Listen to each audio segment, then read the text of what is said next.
Idriss n'a rien pu faire, Martin touché sous ses yeux. Plus belle la vie. 14 janvier 2026, épisode 497. Quels sont les moments forts de l'épisode de Plus belle la vie en avance, TF1, du 14 janvier 2026? En bref, PBLV épisode 497. Martin témoin capital, le sang sur ses chaussures appartient à Slimani, il était sur la scène du crime et le tueur l'a peut-être vu. Martin a croisé le tueur. Il pense que Martin se tait par peur de représailles. Ariane méfiante envers Stanislas, elle trouve suspect qu'il se repère si bien à Marseille alors qu'il vient de Lyon. Greg le SDF retrouvé mort, Charlotte de la PTS révèle qu'il n'est pas mort d'une chute mais qu'il a été étranglé. Steve est touché par cette affaire. Fusillade en pleine rue, une moto tire sur Luna, Martin et Idriss. Quelqu'un est touché, Luna crie le nom de Martin en panique. Plus belle la vie en avance, Ariane méfiante envers Stanislas. Le sang retrouvé sur les chaussures de Martin appartient à Slimani, ça fait de lui un témoin capital. Il était bien sur la scène du crime. Martin est terrorisé, peut-être que le tueur l'a vu. Idriss va tenter de parler à Luna pour motiver le petit à parler. Idriss a croisé le chemin du tueur, il pense que Martin se tait par peur de représailles. Stanislas confie à Ariane qu'il tente de reprendre l'itinéraire du tueur Slimani. Ariane trouve que Stan se repère super bien dans Marseille pour un Lyonnais, et lui répond que c'est pas difficile de lire une carte. Myrtha a le dos en compote, elle a fait le plein de courses pour Luna car elle ne peut pas laisser Martin seul.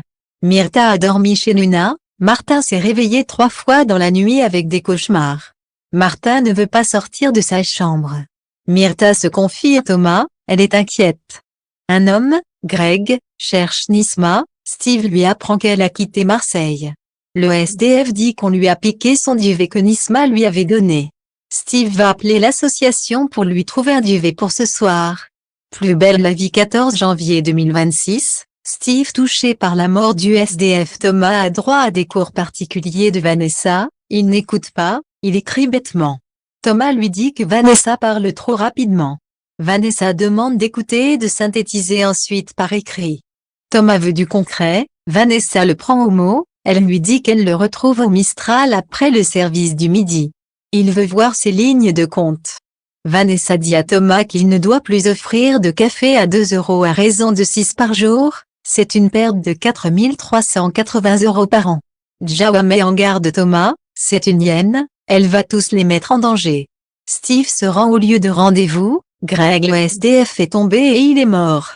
Boé décide de prendre sa déposition. Charlotte de la PTS pense que Greg n'est pas mort à cause de la chute, il a été étranglé. Thomas décide de faire payer à Gabriel son café à 2 €, il lui parle de rentabilité, fini les cafés offerts par la maison. Lucie a fait passer les cours à Martin, elle a glissé une lettre, ça redonne un peu le sourire à Martin. Martin appelle Lucie, il lui dit qu'il a vu 2 mecs se faire buter, mais Luna l'interrompt.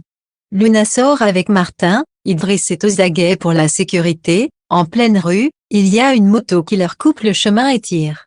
Idriss tente de protéger mais quelqu'un est touché et sans doute Martin car Luna crie son nom en panique.